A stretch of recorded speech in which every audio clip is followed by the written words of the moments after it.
votes were tallied. I shot a video that some of you may have seen in which I said to the American people, regardless of which side you were on in the election, regardless of whether your candidate won or lost, the sun would come up in the morning. And that is one bit of prognosticating that actually came true. The sun is up. And I know everybody had a long night. I did as well. I had a chance to talk to President-elect Trump last night, about 3:30 in the morning, I think it was, to congratulate him on winning the election. And I had a chance to invite him to come to the White House tomorrow to talk about making sure that there is a successful transition between our presidencies. Now, it is no secret that the President-elect and I have some pretty significant differences. But remember, 8 years ago, President Bush and I had some pretty significant differences. But President Bush's team could not have been more professional or more gracious in making sure we had a smooth transition so that we could hit the ground running. And one thing you realize quickly in this job is that the presidency and the vice presidency is bigger than any of us. So I have instructed my team to follow the example that President Bush's team set 8 years ago and work as hard as we can to make sure that this is a successful transition for the President-elect. Because we are now all rooting for his success in uniting and leading the country. The peaceful transition of power is one of the hallmarks of our democracy. And over the next few months, we are going to show that to the world. I also had a chance last night to speak with Secretary Clinton, and I just had a chance to hear her remarks. I could not be prouder of her. She has lived an extraordinary life of public service. She was a great First Lady. She was an outstanding senator for the state of New York. And she could not have been a better Secretary of State. I'm proud of her. A lot of Americans look up to her. Her candidacy and nomination was historic and sends a message to our daughters all across the country that they can achieve at the highest levels of politics. And I'm absolutely confident that she and President Clinton will continue to do great work for people here in the United States and all around the world. Now, everybody is sad when their side loses an election. But the day after, we have to remember that we're actually all on one team. This is an intramural scrimmage. We're not Democrats first, we're not Republicans first. We are Americans first. We're patriots first. We all want what's best for this country. That's what I heard in Mr. Trump's remarks last night. That's what I heard when I spoke to him directly, and I was heartened by that. That's what the country needs. A sense of unity, a sense of inclusion, a respect for our institutions, our way of life, rule of law, and a respect for each other.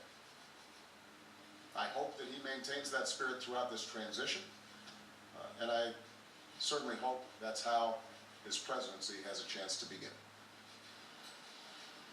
I also told my team today to keep their heads up, because the remarkable work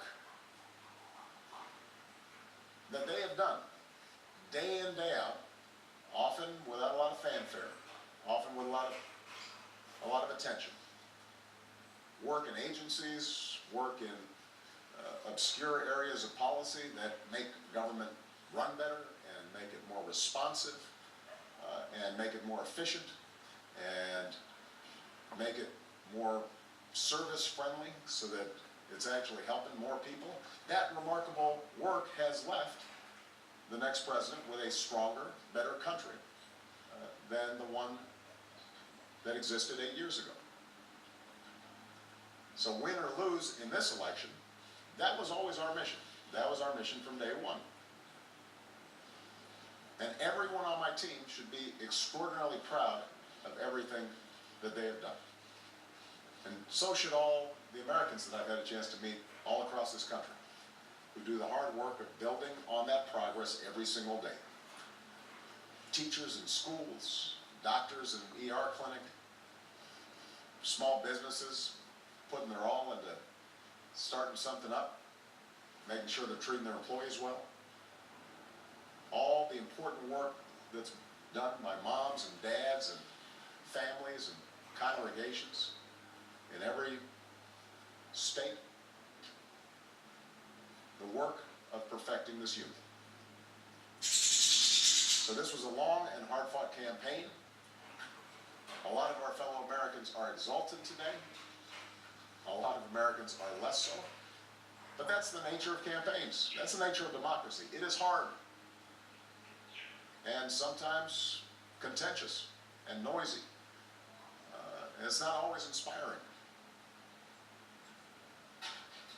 But to the young people who got into politics for the first time and may be disappointed by the results, I just want you to know you have to stay encouraged. Don't get cynical. Don't ever think you can't make a difference. As Secretary Clinton said this morning, fighting for what is right is worth it. Sometimes you lose an argument. Sometimes you lose an election. You know, the path that this country has taken has never been a straight line. We zig and zag, and sometimes we move in ways that some people think is forward and others think is moving back. And that's okay. I've lost elections before. Joe hasn't. But, you know, so I've been sort of sharing. You beat me badly. That's the way politics works sometimes. We try really hard to persuade people that we're right. And then people vote. And then if we lose, we learn from our mistakes, we do some reflection, we lick our wounds, we brush ourselves off, we get back in the arena, we go at it, we try even harder the next time. The point, though, is that we all go forward with a presumption of good faith in our fellow citizens. Because that presumption of good faith is essential to a vibrant and functioning democracy. That's how this country has moved forward for 240 years. That's how we've pushed boundaries and promoted freedom around the world. That's how we've expanded the rights of our founding to reach all of our citizens. It's how we have come this far. And that's why I'm confident that this incredible journey that we're on, as Americans, will go on. And I'm looking forward to doing everything that I can to make sure that the next president is successful in that. I've said before, I think of this job as being a relay runner. You take the baton, you run your best race, and hopefully by the time you hand it off, you're a little further ahead. You've made a little progress. And I can say that we've done that, and I want to make sure that handoff is well executed, because ultimately, we're all on the same team. All right. Thank you very much, everybody.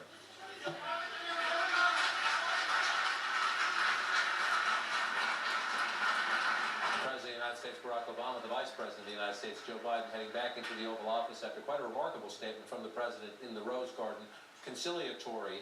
It's important.